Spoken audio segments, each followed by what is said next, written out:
पैसा रोज मैं देता हूँ। जब भी कभी आउट ऑफ स्टेशन रहेगा तभी मैं कार्यालय में नहीं आता हूँ, और कार्यालय में आऊँगा तो मैं बाहर ही बैठा रहता हूँ कुर्सी डाल के, ना कि मेरे केबिन में बैठा रहता हूँ। हर एक जो मेरे पास कोई भी समस्या लेके कार्यकर्ता आता है या जनता आती है तो उनका मैं सुन के लेता हूँ, प्रेम से उनसे बात करता हूँ। इसीलिए सब लोग मुझे चाहते हैं।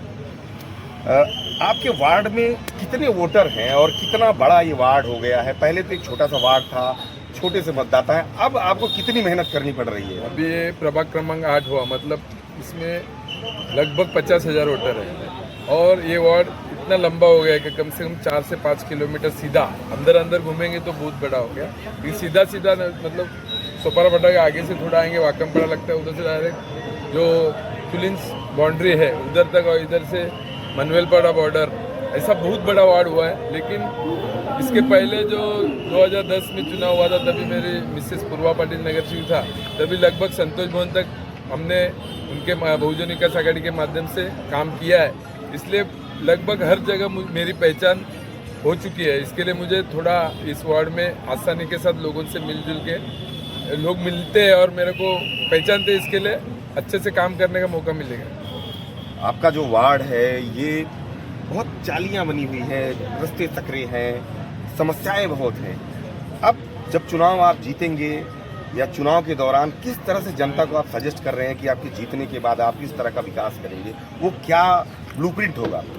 हम जनता से यही कहते हैं कि लोकनेता इंद्र ठाकुर अप्पा जी हमेशा विकास का काम में प्राधान्य देते हैं, लोगों के साथ जुड़ने का।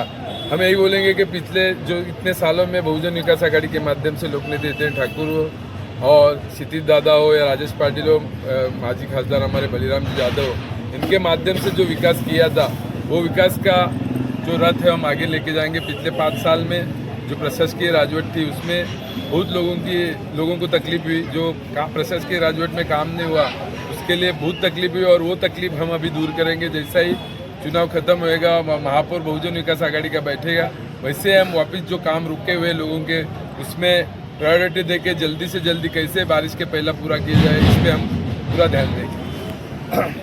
तमाम राजनीतिक लोग ये कह रहे हैं कि जब अब सत्ता में बैठेंगे तो लोगों को पक्के मकान देंगे, तो किस आधार पे लोग ये दावा कर रहे हैं? आपके पास क्या ऐसा कोई एक्शन प्लान है जिससे जनता को सजेस्ट किया जा सके कि आप भी पक्के मकान का कोई दावा कर सके? हम तो पहली बात जो उनके मकान है उनको कुछ होने नहीं देंगे, और जब भी जो अभी शासन का स्कीम आएगा उसमें लोकनेता इंद्र ठाकुर वो उसके लिए जो भी यह स्कीम आएगा वो पहला यहाँ लाएंगे, और जो लोगों को पक्का मकान में लोग रहते हैं लेकिन वो पहले ही टूटेगा नहीं, उनका ये ख्याल रखेगा, और जैसा स्कीम आता है वो स्कीम लोगों को कैसा फायदा होगा उस पर ध्यान देंगे। हम बात करते हैं कि लोगों को जो महानगर पालिका की तरफ से जो योजनाएं अभी तक मिली थी, अभी तक जब सत्ता में आप थे 5 साल तक, तो किस तरह की योजनाओं से आपने यहाँ की जनता को लाभान्वित किया, उस पर थोड़ा हमको जानकारी दें। अभी लोगों को यही जनता कि अभी देखो जो अपना आरोग्य विभाग है, जो प्रथम महिला महापौर प्रवीणा मैडम थी, उन्होंने ऐसा संकल्प बना था कि हमारे यहाँ के लोग गरीब जनता है उनको फ्री में इलाज होना मांगता है, वो उनके माध्यम से हुआ।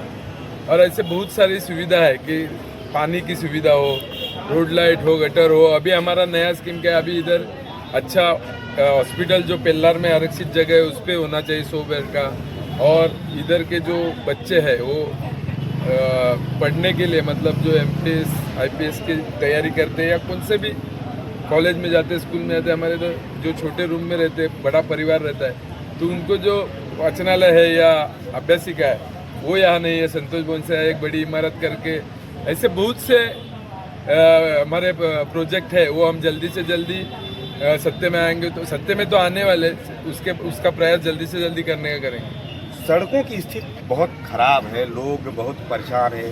हम यहाँ की चाली के बहुत इलाके देख रहे हैं, यहाँ पे बहुत सारे लोग भी हैं, इन जो जहाँ पे रहते हैं उसके लिए क्या प्लान है, किस तरह से आप सड़कें बनाएंगे? क्या ऐसी ही सड़कें रहेंगी, कुछ नए तरीके की सड़क बनाने की प्रावधान आपके विचार में या मन में है? यही है कि जो गटर पहले बनाए थे, बस्ती छोटी कम थी, अभी बस्ती बढ़ गई, तो पहले गटर की जो व्यास तक गटर बड़ा बनाना पड़ेगा, उसके बाद सड़क निर्माण किया जाएगा, क्योंकि गटर छोटे हो गए, नई बस्ती हो गई, जो पहला ओपन लैंड थी, खेती थी, वो भर गई, उसके से पानी जाने को रास्ता छोटे हो गए। रास्ता गटर छोटे होने का रास्ते पे पानी आता है, रास्ते खराब हो गए क्योंकि ये बहुत पहले रास्ते बनाए थे, 6 साल से तो प्रशासकीय है, उसके पहले बने हुए थे। तो पानी गटर का रास्ते पे आने के ऊपर से रास्ता खराब हुआ है। पहले गटर जो है ड्रेनेज की व्यवस्था बड़ी की जाएगी, उसके बाद जो रास्ते सुविधा करेंगे। यहाँ पे तमाम लोग हैं, कुछ लोग से हम चर्चा करेंगे।